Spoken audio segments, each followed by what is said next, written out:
नमस्कार, मैं रघुनाथ प्रसाद आप सभी लोगों के लिए 76वें स्वतंत्रता दिवस की शुभकामनाएं। आज के दिन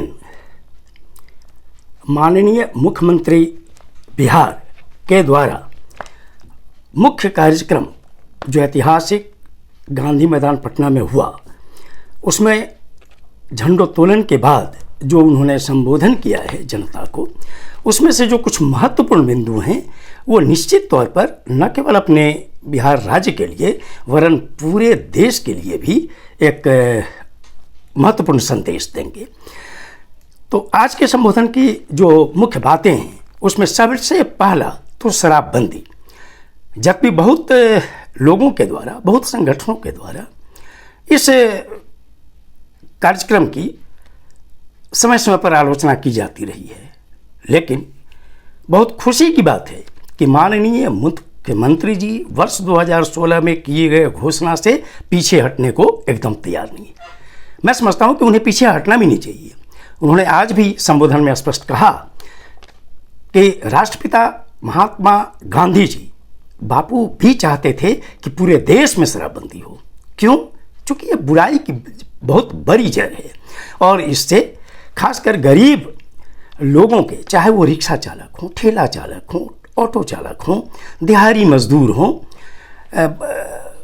खेतों में करने वाले मजदूर हों, काम करने वाले, उन पर बहुत ही गलत प्रभाव पड़ रहा था। जो हम लोग वर्ष 2016 से यह क्रांतिकारी परिवर्तन देखते हैं कि उन लोगों ने राशि बचानी शुरू की है और वे इस बची हुई राशि का उपयोग अपने बच्चों की शिक्षा पर, कपड़ा पर और स्वास्थ्य पर कर रहे हैं।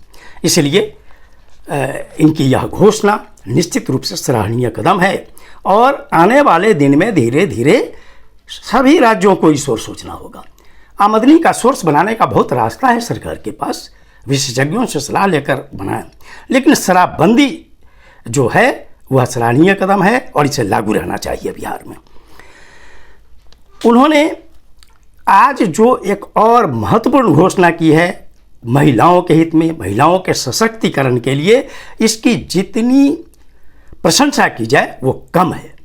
उन्होंने यह घोषणा की कि बिहार की जो भी महिलाएं यूपीएससी में अपियर होंगी, बीपीएससी में अपियर होंगी, तो पीटी पास करने के बाद मेंस और इंटरव्यू की तैयारी के लिए, किताबें खरीदने के लिए, उसमें सहयोग करने के लिए राज्य सरकार पीटी पास करने पर सभी महिलाओं को, उन्होंने हर वर्ग की महिलाओं के, जो मैंने संबोधन का अंश देखा कि सभी महिलाओं के लिए बहुत बड़ी बात है महिला सशक्तिकरण के लिए कि यूपीएससी पीटी पास करने पर 1 लाख और बीपीएससी पीटी पास करने पर 50,000 रुपये की राशि सिविल सेवा प्रोत्साहन योजना के रूप में दी जाएगी।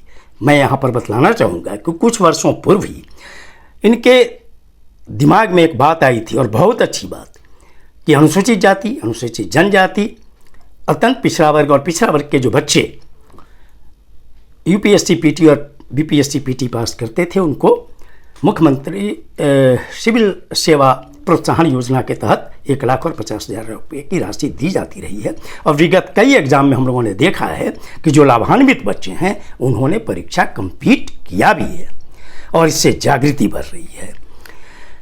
तीसरी जो उन्होंने एक बहुत इंपॉर्टेंट बात कही, जिस पर पूरे देश में डिबेट चल रहा है, आज से नहीं वर्षों से चल रहा है, जातिगत जनगणना पर, जिसमें माननीय मुख्यमंत्री जी ने जिस वक्त एनडीए की सरकार थी बिहार में, उस वक्त इन्होंने पारित कराया सर्वसम्मत बिहार के लिए, स्पेशली जब भारत सरकार ने इनकार कर दिया कि जातिगत जनगणना 2021 के सेंसस में भी नहीं की जाएगी, तो बिहार ने पूरे देश को एक दिशा देने का काम किया है और इस पर आज उन्होंने घोषणा की है कि न केवल जातिगत जनगणना की जाएगी वरन आर्थिक सर्वेक्षण भी किया जाएगा, ताकि प्रत्येक परिवार, प्रत्येक जाति के आर्थिक स्थिति क्या है, उनका रिप्रेजेंटेशन क्या है सरकारी सेवा में या अन्य सेवाओं में, ये सब कुछ पता लगे, उनमें शिक्षा का स्तर क्या है, ये सारी चीज़ें पता लगेगी आर्थिक सर्वेक्षण और जातिगत जनगणना से।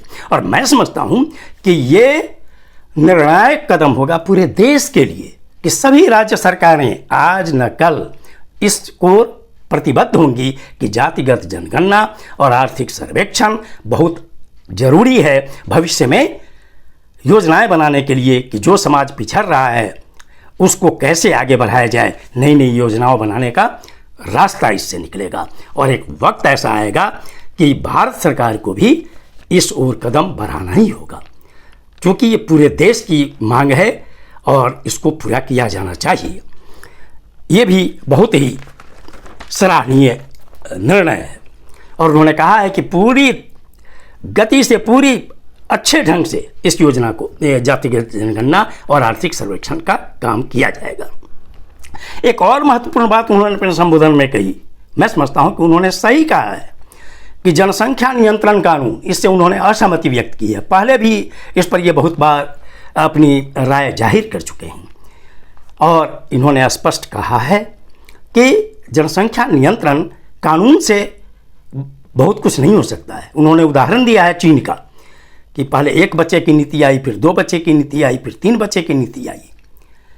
तो इससे नहीं, वास्तव में महिला शिक्षा का जितना प्रचार प्रसार होगा उतना ही जनसंख्या नियंत्रण में ये फायदेमंद होगा और एक वक्त आएगा कि किसी को इस कानून की कोई ज़रूरत नहीं होगी। जैसे जैसे शिक्षा का प्रसार होगा, लोगों में जागृति आएगी, महिलाएं जागृत होंगी, जनसंख्या अपने आप कंट्रोल होने लगेगा।